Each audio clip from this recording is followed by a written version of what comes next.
টানা অনেক বছর শহরে ঈদ করার পর এবার মনে হলো যে না, মা বাবার সাথে গ্রামে ঈদ করব। তো যেই কথা সেই কাজ, এখন আমরা চলে যাচ্ছি, গাড়িতে অলরেডি উঠে গেলাম। সবার কমন একটা প্রশ্ন আমার আসতেছে গ্রামে যাওয়ার পর, সেটা হচ্ছে কেন শ্বশুর বাড়িতে আমি ঈদ করতে গেলাম না, কেন গ্রামের বাড়িতে ঈদ করতে গেলাম।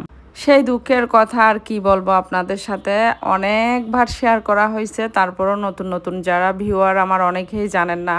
আসলে খুবই দুঃখের সাথে বলতে হচ্ছে, এই কথাগুলো আমি বলতে গেলে অনেকেই বলে আমি ইমোশন দিয়ে অনলাইনে করতেছি, ভিউ কামাচ্ছি। আসলে এই ধরনের ইমোশনগুলো যার সাথে আছে সেই বুঝবে। তো যাই হোক, সেটা হচ্ছে রায়হান কখনোই জীবনে তার বাবার সাথে ঈদ করার সুযোগ হয় নাই, কারণ সে যেই বছর জন্ম নেয় সেই বছর ঈদটা তার বাবার জন্য করার জন্য সব প্রস্তুতি তার বাবা তার জন্য। তখন তার 8 মাস বয়স, সে পাঞ্জাবিও কিনেছে বাবা ছেলের জন্য একই রকম, এবং একই রকম পাঞ্জাবি পরে ঈদ করবে। অনেক আশা, অনেক আকাঙ্ক্ষা, অনেক সব কিছু মিলিয়ে হয়ে ওঠে নাই। সেই বছরেই কদরের রাতে রমজানে তার বাবা এই পৃথিবীর মায়া ত্যাগ করে চলে যায়।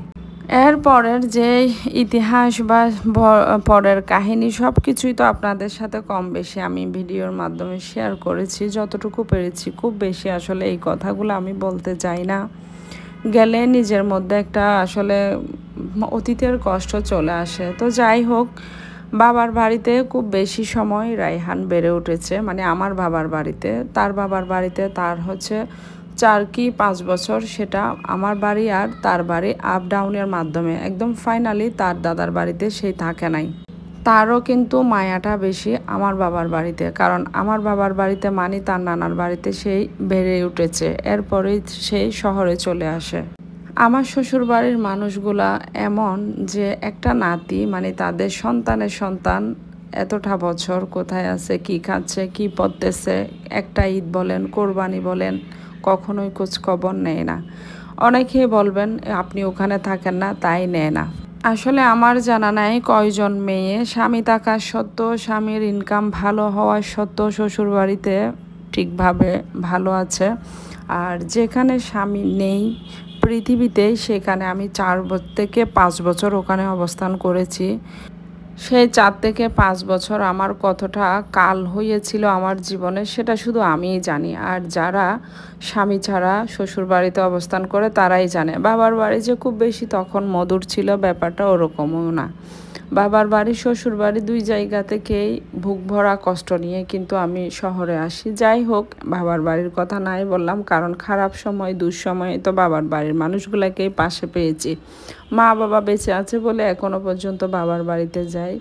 মা বাবা যতদিন আছে ততদিন কিন্তু বাবার বাড়ির ভালোবাসা, এরপর হয়তো বা এটাও বিলীন হয়ে যাবে। যাই হোক, পুরনো কথায় না যায়, অনেক ইমোশন হয়ে যায়, একদম মন মানসিকতা ঠিক থাকে না। এখন রায়হানকে দেখাচ্ছি আমার বাবার বাড়ি গ্রাম, ঘুরিয়ে অনেক দিন পরে গিয়েছি, তো তাই এইদিকে এই দিঘিটা অনেক বড় আমাদের বাড়ির পাশে, আমরা গোসল করতাম।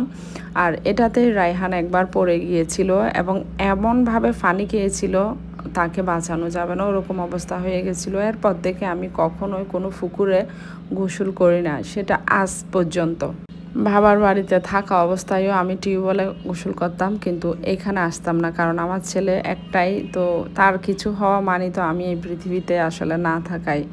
তো যাই হোক, এইদিকে একটা ছোট্ট এটা একটা বিলের মধ্যে পানি দিয়ে একটা ঠোবা বললেই চলে, এইখানে অনেকগুলা পানি, এবং এখানে কিন্তু অনেক মাছ পাওয়া যায়। কয়েকদিন পর পর দেখলে এখানে অনেক মাছ পাওয়া যায়।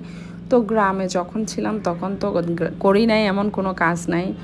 এই যে বিলের মধ্যে সারাক্ষণ মাছ দেখতাম, হাঁস মুরগি নিয়ে সব কিছু নিয়ে, আমাদের অনেক গরু ছিল, গরুগুলা নিয়ে থাকতাম সারাক্ষণেই। আর অনেক দুরন্তপনা ছিলাম, এটা আসলে আমাকে দেখলেই বোঝা যায়। তো যাই হোক, রায়হান বলতেছে তোমাদের পুকুরটা দেখাও, তো আমাদের পুকুরে নিয়ে আসলাম তাকে, একদম পানি শুকিয়ে গেছে, এখানে মাছও দেখেছে।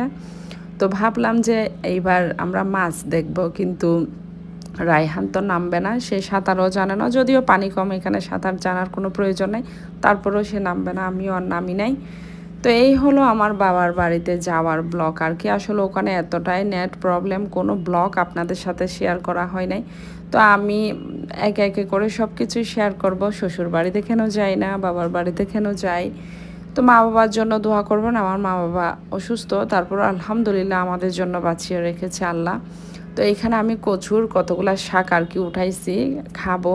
একদম ফ্রেশ শহরে পাওয়া গেল, আমার ওগুলো ভালো লাগে না। তো আল্লাহ হাফেজ।